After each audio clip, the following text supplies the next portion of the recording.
Hello, it's time for another episode of It's Not About You. My name is Bob Benson. I pastor Christ Lutheran Church in Greenhurst in the Bemis Point area. We've been talking about the selflessness of Jesus Christ. And it came to me that there's this one example, and I want to read it for you out of the ESV, the English Standard Version Bible, in John 13. And I'm going to start in verse 1.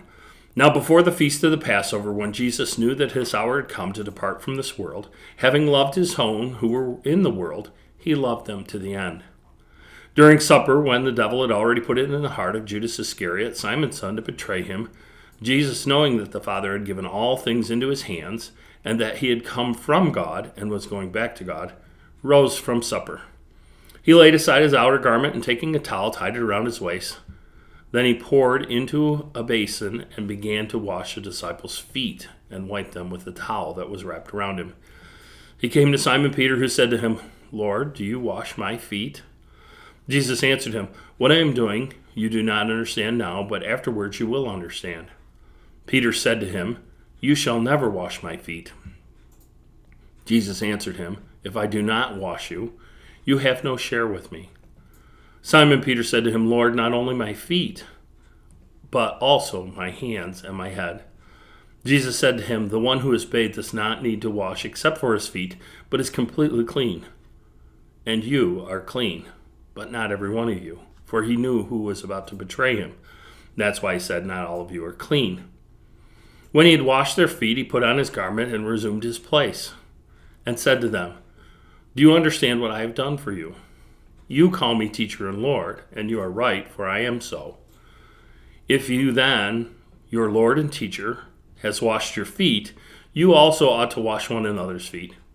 For I have given you an example, that you should also do as I have done for you.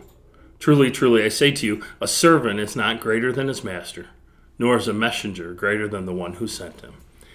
In this section of Scripture, we see the selflessness of Jesus. And if we call ourselves Christians, we're supposed to be selfless in that way.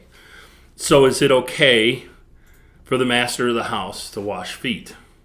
Well, obviously it is. We have the master of the universe washing the disciples' feet here. Even the disciple that he knew would betray him. And I think that's an interesting thing there. Do we take off our outer garment, humble ourselves to the point where we serve people that are around us, especially those that we know have something against us? Jesus knew what was in Judas's heart and still washed his feet. I think that's a great example, because there are people that I'd like to wash their feet, and then there are people that I wouldn't want to wash their feet. But in our selflessness, as we become selfless like Jesus, can we wash people's feet regardless of what they think about us? As a pastor of a church, sometimes we are called to love people who are unlovable. And we have to remember that we were unlovable at one time, and that God loved us anyways and drew us into this relationship. So I would encourage you this week to see who it is that gets your dander up and serve them. Serve them the way that Jesus did, in a self-sacrificial way, humbling yourself and becoming more Christ-like. So, for It's Not About You, my name is Pastor Bob Benson. I want to thank you for taking the time to watch today.